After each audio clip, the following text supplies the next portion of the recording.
ਤੁਸੀਂ ਵੀ ਵੋਟ ਪਾਉਣ ਵੇਲੇ ਹੋਏ ਸੀ ਕਨਫਿਊਜ਼ ਕਿ ਆਖਰੀ ਵੇਲੇ ਦੇ ਵਿੱਚ ਨਹੀਂ ਸਮਝ ਆ ਰਿਹਾ ਸੀ ਕਿੱਥੇ ਪਾਉਣੀ ਹੈ ਵੋਟ, ਜਾਂ ਫਿਰ ਘਰੋਂ ਨਿਕਲੇ ਕਿਸੇ ਹੋਰ ਨੂੰ ਵੋਟ ਪਾਉਣ ਤੇ ਪਾ ਦਿੱਤੀ ਕਿਸੇ ਹੋਰ ਨੂੰ, ਜਾਂ ਫਿਰ ਕਈਆਂ ਨੇ ਵੋਟ ਨਾ ਪਾਉਣ ਦਾ ਲੈ ਲਿਆ ਫੈਸਲਾ।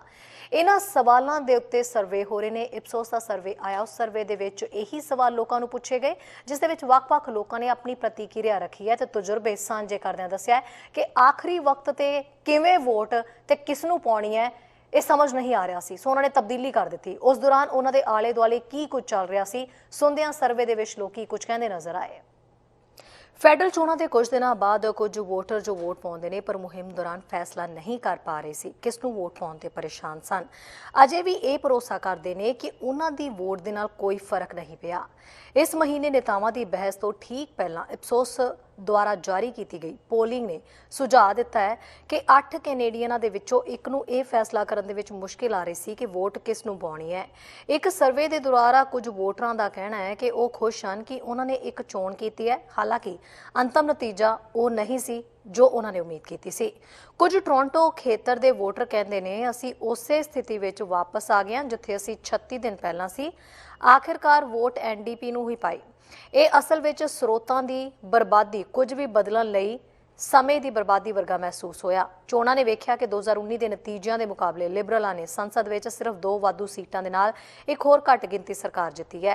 कंजरवेटिवां ने 2 सीटां गवा दित्तियां पर वो अजे भी अधिकारत विरोधी धिर ने, जदों कि NDP ते ब्लॉक क्वेबेकवा ने एक बार फिर सत्ता का संतुलन संभालिया है। मैक कार्टर का कहना है कि वो NDP नूं किसी भी तरह वोट दे सकते सी क्योंकि वो राजनीतिक तौर पर खब्बे पासे वधेरे झुका रखते हैं। फिर भी मुहिम दौरान उन्होंने न्यू डेमोक्रेट समेत किसी भी पार्टी तो थोड़ी प्रेरणा मिलने तो बाद अपनी वोट बदल दी।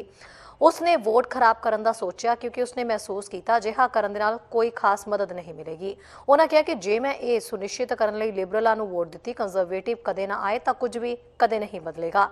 इपसोस पोल ने उस समय तकरीबन अद्धे निर्णायक वोटरां नूं पाया जो 47% किसी भी पार्टी नूं पसंद नहीं करते सन, जदों कि 50% ने कहा कि कोविड-19 महामारी के विचाकार कोई भी चोण नहीं होनी चाहिए। नतीजिਆਂ ने यह भी सुझाव दिता है कि वह वोटर आम तौर पर कैनेडियनां के मुकाबले प्रधानमंत्री ट्रूडो ते उन्हां दी लिबरल सरकार प्रति घट प्रशंसायोग ने। तत्कालीन वोटरां दी 44% ने कहा है कि उन्होंने संघी सरकार की कारगुजारी नूं मंजूरी दी है जो राष्ट्रीय औसत नालों 3 अंक घट है। 60% के करीब ने यह कहा है कि देश गलत दिशा वाल जा रहा है, जदों कि सारे वोटरां ने 50% के मुकाबले डगलस मर्फी जो कि शुरू दे विच निर्णायक ने कहा है उसने अपनी रॉकबोरो की राइडिंग दे विच NDP नूं भी वोट दी क्योंकि वह बदलाव वेखना चाहते सी। उन्होंने पार्टी नूं दहाकियां दे लिबरल ते कंजरवेटिव शासन तो टुटदे वेखण की उम्मीद की है।